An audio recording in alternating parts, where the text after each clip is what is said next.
Essa semana, esse grupo que está aqui, o Toninho não esteve presente por razões de força maior, mas esse grupo que está aqui foi lá prestigiar, na terça-feira de noite, o Juarez Machado recebendo a mais importante comenda do município de Joinville para os seus notáveis. Poucas pessoas receberam, até hoje 18 ou 19 só, desde que ela foi instituída.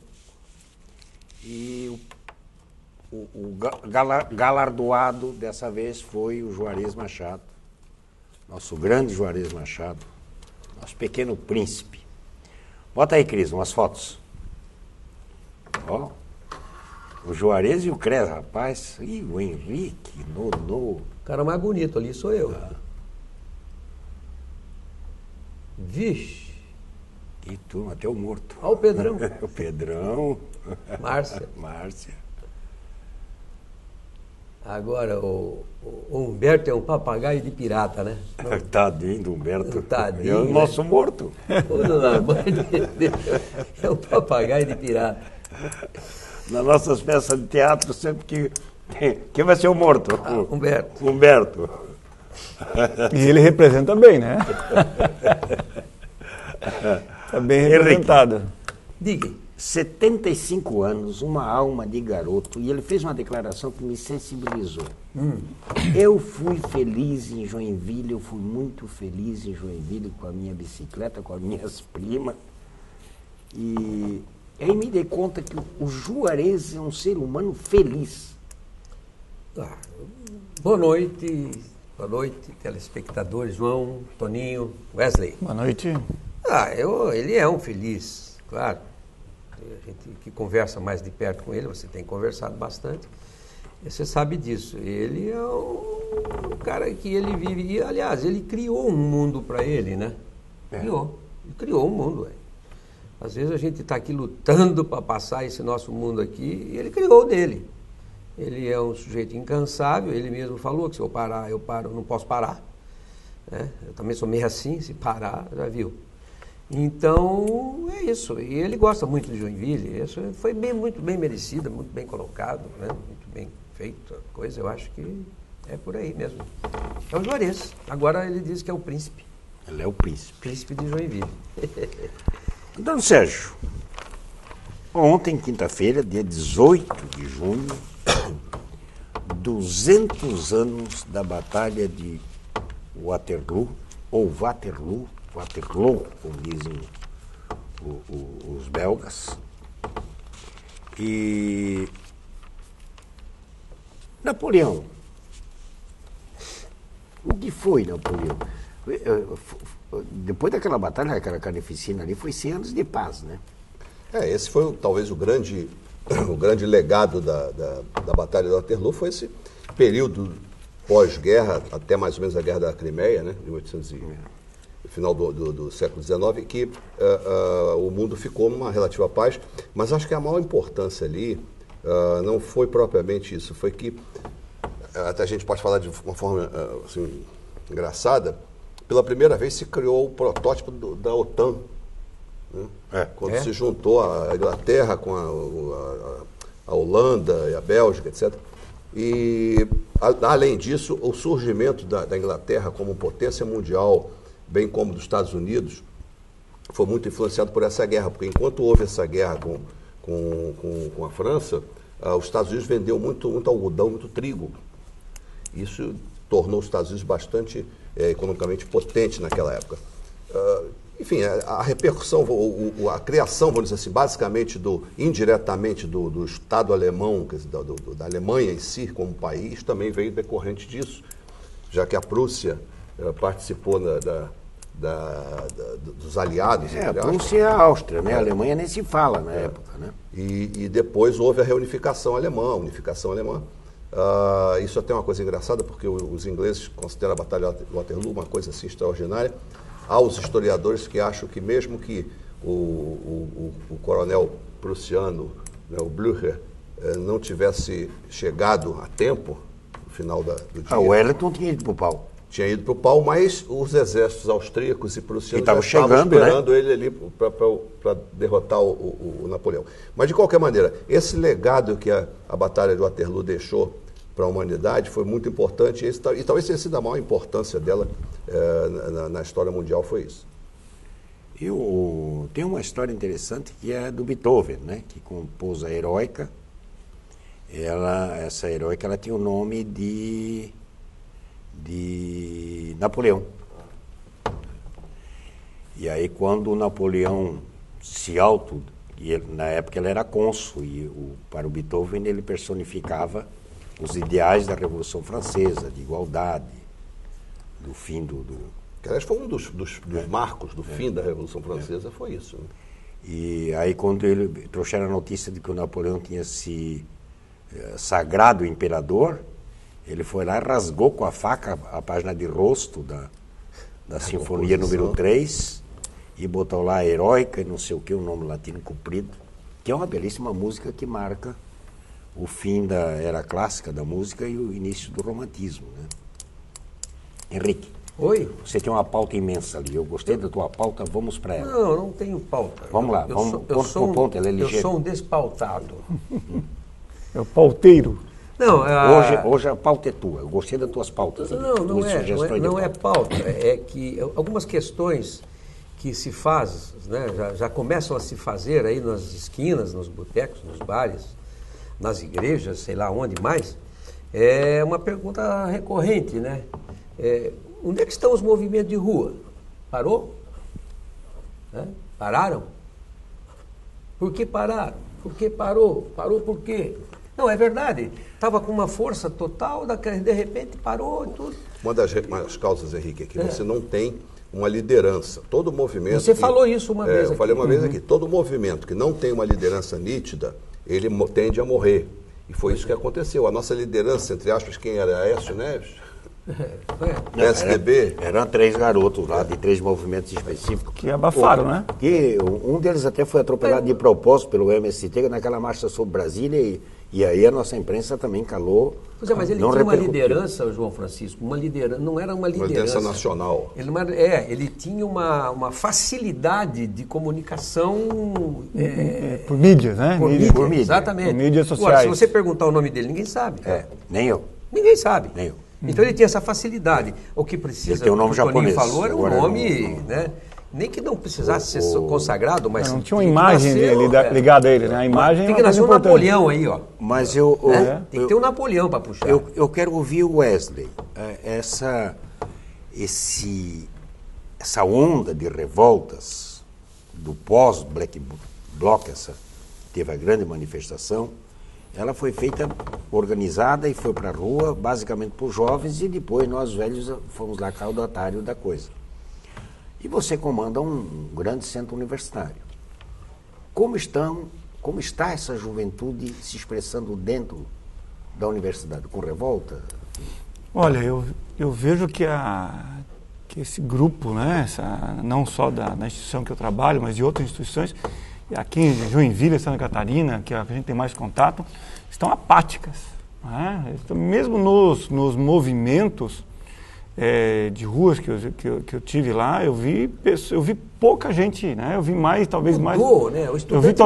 Eu vi mais secundaristas do que universitários. Né? Eu não sei se essa nova juventude está preocupada na sua sobrevivência, no preço do supermercado, no seu emprego, né? Mas eu vejo que mudou bastante realmente. Eu vejo ela um pouco apática. Não vejo mais preocupado com outras questões mais superficiais, João. Não vejo com a preocupação dos rumos nacionais, com a discussão das grandes questões nacionais, não. Vejo meio apática, né, a grande massa. Talvez um ou outro pequeno grupo, não vamos generalizar, que toda generalização é burra, mas um pequeno grupo mais intelectualizado, que discute poucas coisas. Mas isso não se repercute, no modo geral, nas instituições privadas, que têm mais de 80% dos alunos desse país. Vamos seguir na questão de estudante. Toninho, o Freire está aqui em Joinville, fazendo o quê? Está havendo aqui, sei lá, um congresso, alguma reunião para debater o método de Freire, isso é uma coisa que me causa espanto, porque isso já devia estar sido abandonado há muito tempo. O método Paulo Freire é uma grande pilantragem, uma grande baboseira. Por quê? Porque o método Paulo Freire nunca funcionou em lugar nenhum. O método Paulo Freire, na realidade, é uma cópia mal feita do método Laubar, que era um missionário americano que foi para Filipinas, e isso no início do século passado, e ele criou um método de alfabetização para adulto que foi muito útil lá nas Filipinas. Depois ele foi, por questões de atritos, etc., ele não conseguiu voltar para lá e veio parar em Recife, também no início do século, 1900 e pouco, quando Paulo Freire era lá em Recife, tinha um cargo de educação nessa época. Então, Paulo Freire se apropriou desse método, modificou, utilizando conceitos que em Laubar era ligado ao cristianismo, à família, ele etc., levou para a esquerda. Colocou para a esquerda com um marxismo rastaquera misturado, aquela baboseira de luta de classe, de opressor, oprimido, esse mantra que se repete pela esquerda aí, transformou isso aí numa baboseira que não alfabetiza ninguém e virou um método de autoajuda marxista para os comunistas. E hoje o mundo inteiro utiliza o método fônico de alfabetização. O método dele é o método idiovisual, que praticamente, que eu saiba, só o México e o Brasil utiliza. E isso mostra, o resultado disso aí, mostra a falência do sistema. Porque nós estamos aí como um dos últimos países no teste de PISA.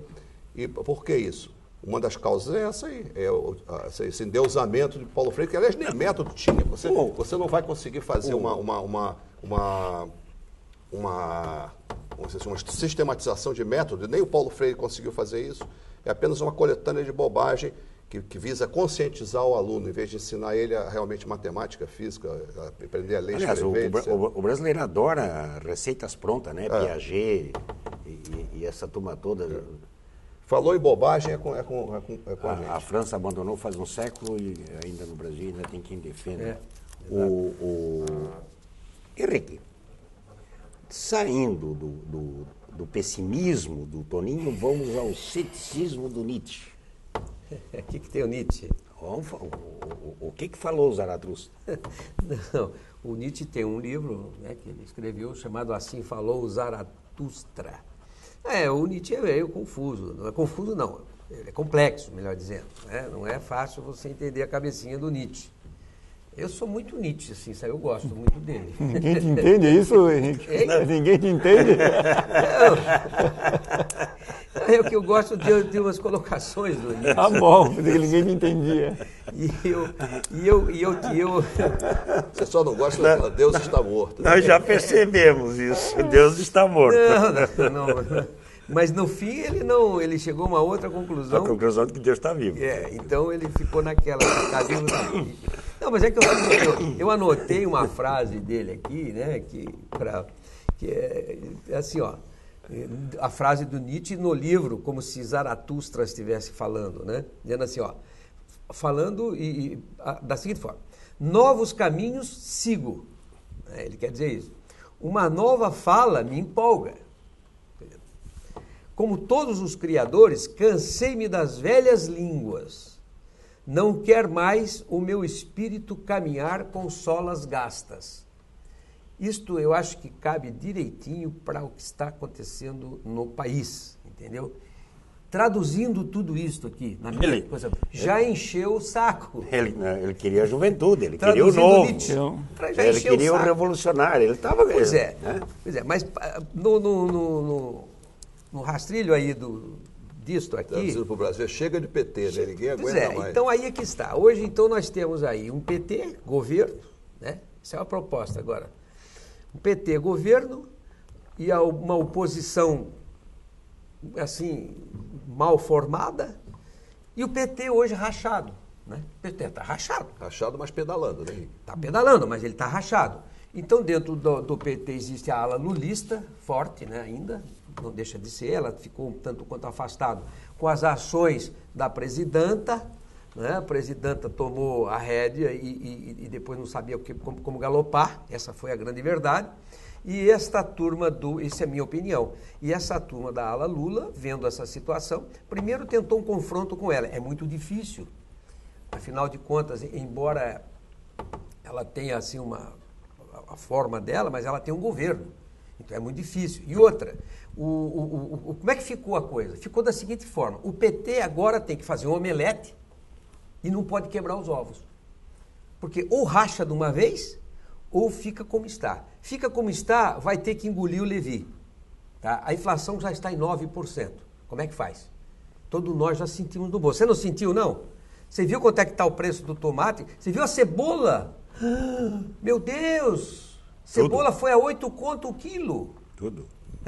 E um supermercado que você fazia semanalmente, quem vai muito no supermercado é o Toninho. Toninho entende tudo de preço do mercado. Eu acompanhei ele no sábado. Eu sou escravinho, Henrique, eu vou sempre no supermercado. Pois é. Eu vi lá, ele sabe os preços de tudo. E até ele que me alertou sobre Mas vários isso aspectos. não é porque ele quer poupar a Jaque de trabalho, não. É de mão de vaca que é. Será que é? Não quer deixar a Jaque gastar. Pois é, mas aquela comprinha que você fazia no final de semana ali, para comprar e tal, 120 reais, né? Comprava uma caixinha de cervejinha, aquele negócio todo. Ela simplesmente está batendo nos 200 contos. É verdade. Então a inflação que eles dizem dos 9% é em função de série de índices de vários fatores que seguraram algumas coisas, seguraram o preço. É a soma do preço da geladeira, do fogão, do ar-condicionado, com o tomate, a cebola e o alho. Exatamente. Então aí dá ainda mais... Os ainda mais 45% da energia. Mas a bolsa, a básica, né, a cesta básica, falei assim, você viu a carne? Tudo. Não dá mais. Viu o vinho? Pois é, mas o vinho é considerado como supérfluo. Para mim não é. Não, eu sei que não, João. Cesta básica, né, João? Você pode tomar chanson. É a cesta básica coxinha. Então, aí é que tá. E agora? Então, é aquele lance que nós estamos chegando no Nietzsche, voltando, falou o Zaratustra. Estamos com o saco cheio. E agora? O que nós vamos fazer? Você sabe o que vai fazer? Diz para mim. Vocês que estão aí em casa, legal, assistindo a gente. Aliás, eu e o Toninho estávamos no supermercado no sábado ou domingo, Toninho? Sábado, né? Que dupla, hein? Encontramos um fã do nosso programa. Legal. O seu Simon. Esse é o Simon, né, Simon? Não é o do Garfunkel, mas é o Simon. Muito gentil, muito gentil da parte dele. Falou até bem demais da gente, né? Eu encontrei também um casal fã que nos assiste, não sei se os dois são fã. A Eline Meister e o esposo dela. Ô Henrique, mas por que o país não quebrou ainda, né? Porque a indústria está desgraçada, né? O serviço está indo. Sobre a mesa. Só para a gente fechar a coisa, aquele raciocínio, né? A indústria é 27%, 28%. Né? Serviços, 30%, 40%. O que está mantendo esse país? Está mantendo esse país é o Levi. É o Levi? Se o Levi não tivesse entrado, esse país tinha quebrado. É verdade como o PT pode ser tudo menos burro, teve que apelar para o Coxinha ir lá endireitar a bandalheira que a Dilma e a Curriola do PT fez. Pois é, eu só quero... Para ele, inclusive, levar a culpa das maldades, né? Eu quero deixar agora a minha preocupação em cima disso, fazendo um resumo disso que a gente falou, que a gente está falando de país, está falando de PT, está falando de inflação, estamos falando, enfim. Eu tenho, o João sabe, conhece, eu tenho uns testes que eu faço com alguns... Não são nem petistas, são comunistas de carteirinha de nascimento. E esses caras, evidentemente, que eles tinham que se encostaram-se nos seus líderes. Não têm inteligência suficiente para ser comunista. Mas eles se encostaram, então, no governo, porque o que há o interesse dele é justamente tomar o governo, para depois mexer. Então, o João Francisco, eu fiz alguns testes com eles essa semana, mandando algumas correspondências. É impossível, eles não aceitam o mais óbvio das coisas e continuam afirmando, quer dizer, eles não são capazes de dizer, não, realmente a coisa não está muito boa e tal. Não, a coisa está uma maravilha para eles não são capazes de concordar. Você que odeia. Isto que me preocupa, sabe por quê? É o radicalismo. E o radicalismo vai dar o quê? Eu hoje conversando ali, gente, lamentavelmente é uma conclusão minha. Só tem uma saída por esse país: convulsão social. E aí? Estamos às vésperas, pessoal, mas essa resposta vocês nos dão quando voltarmos. Opa. voltarmos do intervalo. O Cris está tocando todos os trombones aí. Aí o Wesley e o Torinho vão dizer se estaremos em convulsão social O ou Cris não. está igual o Nietzsche, né? Tá confuso? Tá confuso ou tá complexo? Meu Deus, ele tá que tá.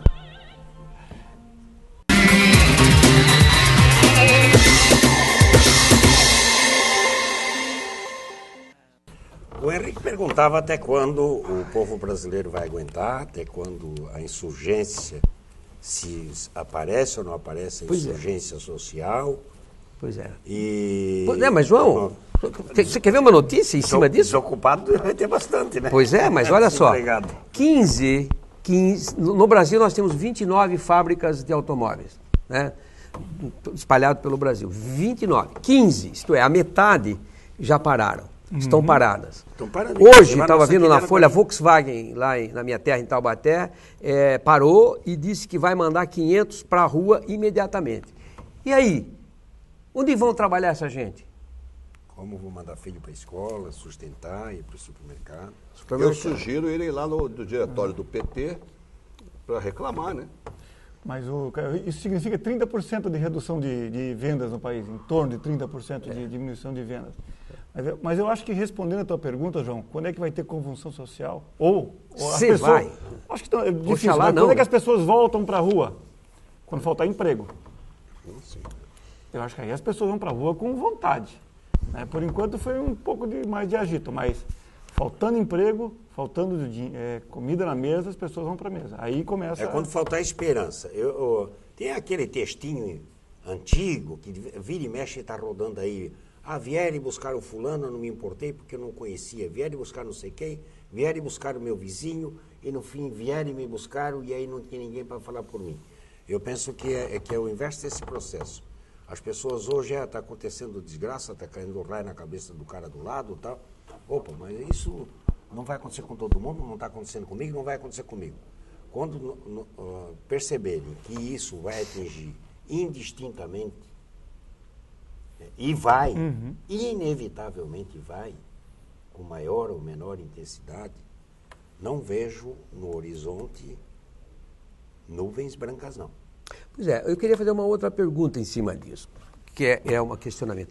O impeachment da Dilma, não sei o quê. Uma pergunta. Agora abriu uma pedalada, né? Pois é, mas uma Abriu uma pergunta. possibilidade. A queda deste governo, vamos dizer que o governo caia, vamos dizer que a Dilma faça suposições. Você acha que resolve? A curto prazo, No curto prazo, não. Então, significa que... nós vamos passar por esse problema aí. Eu Sem Entendeu? Eu dúvida estou tentando nenhuma. raciocinar nesse sentido. Porque muita gente acha que faz assim Resolve. e a coisa resolve. Sim. Não, mas pode ter esperança, né? A esperança é uma coisa mas que... Você tem que diferenciar o seguinte, se as medidas de correção fossem realmente efetuadas, quer dizer, com diminuição do custo do governo, quer dizer, do gasto do governo, com diminuição de impostos, com liberação Investimentos adequados. você recuperaria a economia Houvesse um credo, né? em menos tempo. Agora, é óbvio que isso vai demorar um tempo longo, porque o estrago que o PT fez na economia foi terra arrasada, foi um negócio gigantesco. E continua, Toninho, Nós- sabe por quê? As dívidas do governo, as dívidas que ele não quer poderia cortar. controlar, ele não quer aumentou. cortar, claro. Por isso que eu estou falando. Se outro entrasse e fizesse essas correções, talvez demorasse menos. Mas Tem que se radicalizar. Mas, de qualquer maneira, nós vamos... Os senhores todos tirem o cavalinho da chuva. Antes de 2018, nem pensar. Não melhora nada. Viu, Toninho, mas na história recente nós podemos comparar alguns anos atrás, né? Na época quando é que começou a recuperação do Brasil? Não foi com o Itamar, não foi isso? Isso. 2 anos de Itamar, 4 anos de primeiro mandato do Fernando Henrique. Então, ou seja, quando é que começamos a vislumbrar uma coisa? Depois de 6 anos. Foi no final do segundo Eu sei, mandato. mas não era a mesma Ou seja, situação isso que é- agora. Nós tínhamos uma inflação alta, mas hoje você tem uma desorganização de contas públicas completa. As pedaladas da Dilma foram de um absurdo. Não, mas eu pensei que 6 anos já estava sendo pessimista. Tu acredita que é maior que 6 anos? Eu acho que vai ser mais de 6 anos, mas eu não sou economista para jurar isso. Pois Mas é. o que a gente lê da penso- opinião dos economistas é um processo É uma longo. década. Eu penso que as contas públicas brasileiras começaram a se desarrumar com o Juscelino. Sim, mas isso foi... Com o Juscelino.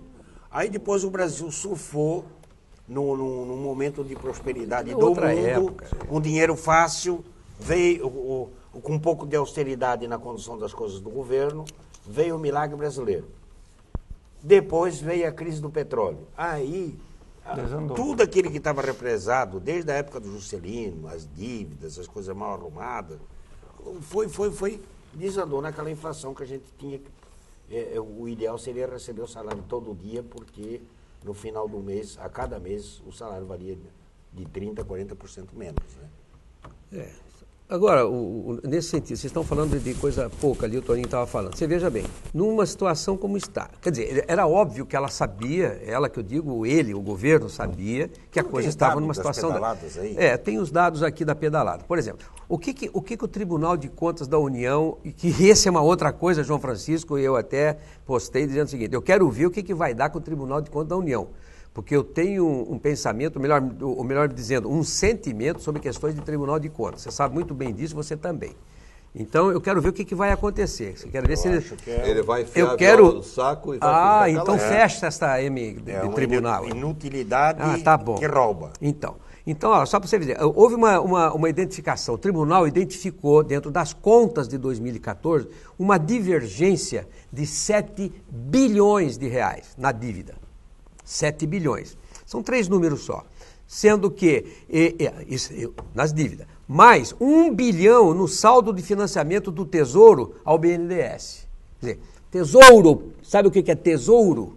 Tesouro da Nação? Então, tem lá um desfalque de 1 bilhão. Além de passivos ocultos, que a gente não sabe o que é, já que são passivos ocultos, são aqueles que têm... São despesas a descoberto que não tem nota e não se sabe o que é. 222 bilhões de irregularidades no registro das dívidas. Como é que vocês acham? Dinheiro em nota de 50 lotar um trem. Bilhões. Bilhões. Então, meus amigos, irmãos, então, a conta camaradas... A Petrobras ficou pequena aí. Como é que fecha? Aí dão 30 dias para ela responder.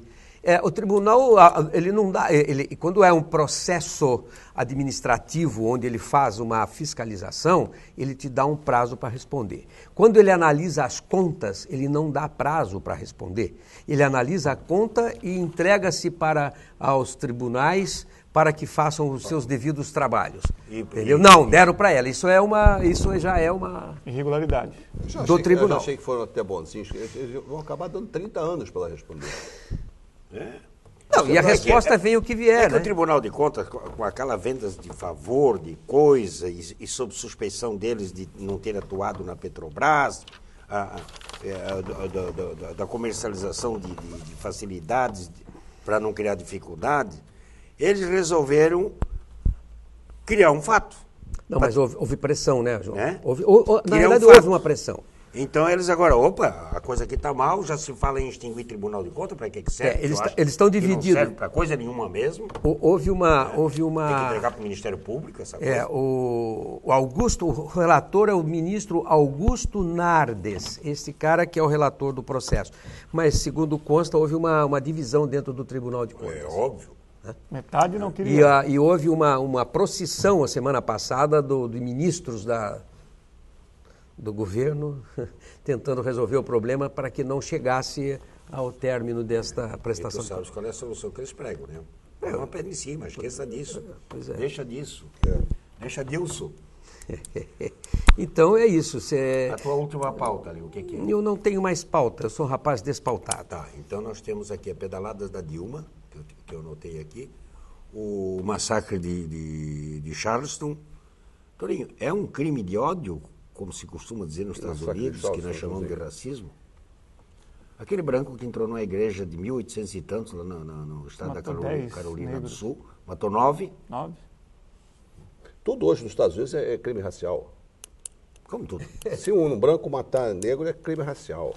Isso pode ser doido de pedra, pode ser o que for, pode ter sido assaltado, pode ter sido agredido, vira crime racial. Isso também ninguém aguenta mais. Mas o Obama foi para a televisão e eu ouvi o discurso dele na quinta-feira ao meio-dia, e ele dizendo que isso é consequência da facilidade de se comprar arma nesse país, porque o garoto, quando fez 18 anos, ganhou uma 45 de presente. O Obama é especialista em dizer bobagem, né? Os Estados Unidos, todo mundo tem arma, e nem por causa disso tem massacre em tudo que é lugar a toda hora. A Suíça, todo mundo tem arma. E não se vê falar nisso. Agora, o Obama é isso aí. O próprio Obama saiu espalhando que a mulher ganha 70% do que ganha um homem. Isso que já está desmentido há mais de 20 anos. Isso é mantra das feministas, que ele quer pegar o voto das mulheres e fica cuspindo essas bobagens. Olha, isso ninguém aguenta mais. Assim falou Antônio Batista. Pensei que era usar a no dia dos namorados, eu saí com seu namorado? Seu namorado? Com 2 casais amigos. Você me deu assustou, me assustou. Eu vou te falar de namorados. Vamos terminarmos aqui. Eu pensei que com 2 casais amigos. Hoje. E esse pessoal trabalhando na Whirlpool. E lá alguém tinha feito um discurso desse discurso feminista aí. Não, porque as mulheres que ganham menos tal. E elas, e as mulheres ali, as 3 mulheres conversando. Estranho, que lá na Whirlpool, e isso é uma prática em todas as empresas, no jornal, os jornais que eu trabalhei, lá na Whirlpool existe o cargo, se for preenchido por homem ou por mulher, o salário é o mesmo. Né? Quem progride por competência. Ótimo. Os fatos tendem a brigar com as feministas o tempo todo, sabe, João? E elas não aprendem. E elas, mulheres, até digo, olha... As feministas não aprendem, os fatos estão sempre brigando com elas. E nos jornais é a mesma coisa, onde eu trabalhei, em todos os lugares que eu trabalhei, o salário está lá, o posto está lá. Na televisão estava outro dia na universidade é a mesma coisa. 2 mulheres discutindo sobre a violência contra a mulher, Lei Maria da Penha, etc. Entendeu?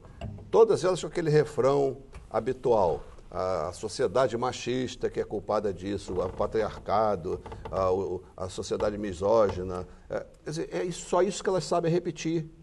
Quer dizer, isso aí explica toda a violência na sociedade. Lei Maria da Penha. Para que Lei Maria da Penha? O Código Penal já consta que você não pode matar ninguém, você não pode dar pancada em ninguém. Então vamos criar a Lei Zé da Penha. Né? Quando sua mulher virar para você, quando chegar em casa, nós conversamos. Você ameaça. Vamos criar a Lei Zé da Penha. Ontem, um empresário de São Paulo... Idiotice abunda. Um empresário de São Paulo, lá de 40 e tantos anos, 50 e poucos anos, foi morto pelo namorado. E aí eu me lembrei de trazer isso aqui para o programa pelo seguinte, porque eu me lembrei de um fato, que há pouco tempo eu li uma reportagem que 85% dos crimes contra homossexuais, que eles são praticados pela parte deles, é crime passional. As lésbicas também se agridem. Não tem muita informação sobre a questão de lésbica. Mas, não é homofobia. Né, na questão de homens, né, aqui tudo que é... Um dia que um homossexual apareceu morto em São Paulo, a imprensa inteira, inclusive a dona Maria do Rosário, né, a nossa querida defensora dos marginais, já começou que era crime homofóbico. Sim, é verdade. Até o dia que a própria família admitiu que o cara tinha problema mental e se suicidou.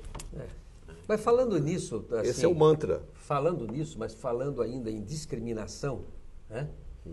Ontem, eu estava vendo um jornal, um clube de São Paulo, lá um clube, sei lá, deve ser um clube de elite, ele disse que as babás, né? As pessoas que acompanham... Esporte Clube Pinheiros, era o próximo assunto aí. As crianças... o Esporte Clube Pinheiros. Cortei você, então? Não, ótimo, você trouxe a pauta do contexto. Aí as babás fossem sempre de uniforme branco. Puta, tá causando uma revolução Aí uma advogada que não gostou da coisa processou. Porque não pode, que não sei o quê. Pô, mas isso é o problema do clube, meu Deus do céu. E eu acho que é uma bacana, pelo menos ele já identifica as pessoas, né? Sei lá. Eu não vejo como discriminação na medida que ou eu gosto de chegar numa loja ou no restaurante e mesmo num estabelecimento público, ver, no caso do funcionário, o crachá, e lá eu entro no restaurante, pela roupa eu já sei a quem me dirigir. Na loja, pelo uniforme, eu sei a quem me dirigir. Eu entro no avião, fico felicíssimo de ver aquela turma lá com aquele uniforme da companhia aérea, porque sei que eu estou lidando com profissionais. Mas é que no Brasil ficou tudo agora assim, tudo. Agora é tudo discriminação. Tudo é discriminação. Mas como eu estou te falando, isso aí, o lobby feminista estimula isso. Estimula isso. A mulher é discriminada, o homossexual é discriminado, todo mundo é discriminado, o negro é discriminado. Você vê, a mulher reclama tanto que ela ganha menos que o homem, que ela é discriminada na sociedade. Todos os empreendimentos da própria mulher, que ela mesmo, como autônoma, ela cria, o maior número de falências é de empresas dirigidas por mulheres, por ela própria. Então, não tem sociedade discriminando. Eu acho que aí tem um pouco de preconceito teu. Preconceito meu não, por quê? Não, porque nós temos mulheres de absoluto talento. Mas eu não disse que Ele não tá todas. falando Eu não isso. disse que Ele todas. disse que a maioria. Eu disse que uma boa parte das empresas que abrem falência, Será empresas, que não é pequenas empresas dirigidas por mulheres, entram em falência com muito mais frequência do que as empresas dirigidas por homens. Isso não significa obrigatoriamente que o homem seja mais capaz do que a mulher, mas isso mostra que não é a sociedade que faz com que elas entrem em falência, porque o negócio é delas, é elas que dirigem o negócio. É elas que dirigem o negócio, é elas que tomam iniciativa em todos os negócios. Então isso é um mantra que elas repetem para esconder a incompetência delas. É simples assim. Eu sei que lá em casa Você vê uma coisa. Teria decretado falência umas 4 vezes. Existem quase 2.000 mestres, grandes mestres em xadrez no mundo. Existem só 22 mulheres. E o xadrez é uma atividade que o homem pode jogar contra a mulher pode jogar contra o homem. Não há nenhuma discriminação em relação a isso. Não. Entende o que eu quero dizer? A força ali é mental. Ali eu penso que não seja a razão das mulheres não serem xadristas, eu penso que sei qual seja. Mas vamos falar de uma grande mulher. Silêncio, eu estou te citando fatos. Eu estou te citando fatos, eu não estou concluindo nada. Não é por incapacidade cerebral. Mas vamos falar de uma grande mulher que foi discriminada no programa passado nosso aqui? Quem? Posso falar? Pode, deve. Deve. A Dona Maria. É verdade. Foi aniversário da Dona Maria. Você está brincando. Foi. Mas também com um gerro desse, né, cara? Não, mas ele se penitenciou lá. Ele falou, meu Deus, você não viu que Esqueci da Dona Maria. Foi embora. Foi embora, estava nervoso, é verdade. Porque realmente... Dona Maria fez, não vou dizer a idade dela aqui, né? Mas foi um pouco mais de 38 anos que ela fez. Beleza. E eu desejo parabéns para a Dona Maria. Vamos fazer viva a Dona Maria. Brinde a Dona Maria. Parabéns, Dona Maria. Símbolo do todas as Marias aqui representadas, né? Dona Maria. Eu coloquei ali no meio da conversa o esposo da Helene Meister, e ela nos assiste, e ele também, mas ele condena a presença do vinho sobre a mesa, ele considera, ele é um belga, um tanto desrespeitoso. Na missa também, o padre, quando levanta o vinho, assim, é desrespeitoso? Não sei, aí eu coloquei.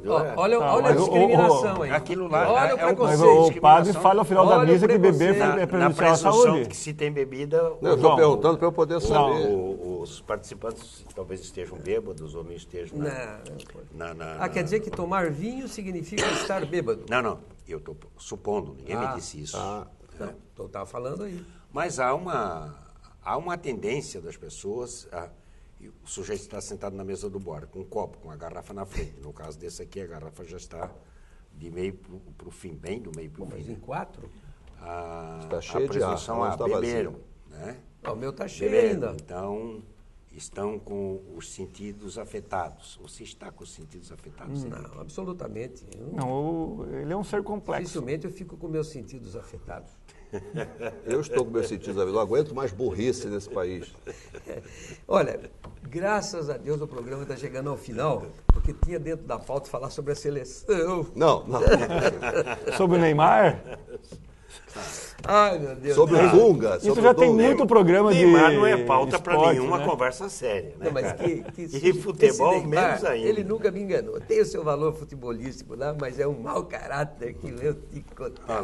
Vocês estão jogando o rapaz por causa de um jogo, né? Vocês estão exagerando também, né? Da missa, né? Pois é, então. Mas... Eu sou a favor de tirar o Dunga, voltar o Filipão, que já que é para esculhambar de vez, né? Vamos voltar o Filipão, pelo menos o Filipão é engraçado. Pois é. E agora com esse negócio da FIFA lá, não sei não, capaz. Nós estamos fadados a falir também no futebol. Já que o país está falido, o futebol do país também não vai falir. E a FIFA, na verdade, ela é um modelo O futebol é o nosso grande circo, do cara. jeito brasileiro de gerir a coisa pública. Nós já visto que o Avelange foi Avelange 40 foi, anos presidente da FIFA, ué. Então, a Já FIFA vi que a Dilma diz que o governo dela é padrão FIFA. a FIFA é um Acertou em cheio, né? produto brasileiro. Acertou em cheio. Aqui, ó, mesmo. o programa está encerrando e eu tenho uma sugestão para esse final de semana, que a previsão do tempo é que vai dar sol amanhã, sábado, ir no Rodeio Crioulo lá ver a turma do Ciro Harger. Na quinta-feira, não.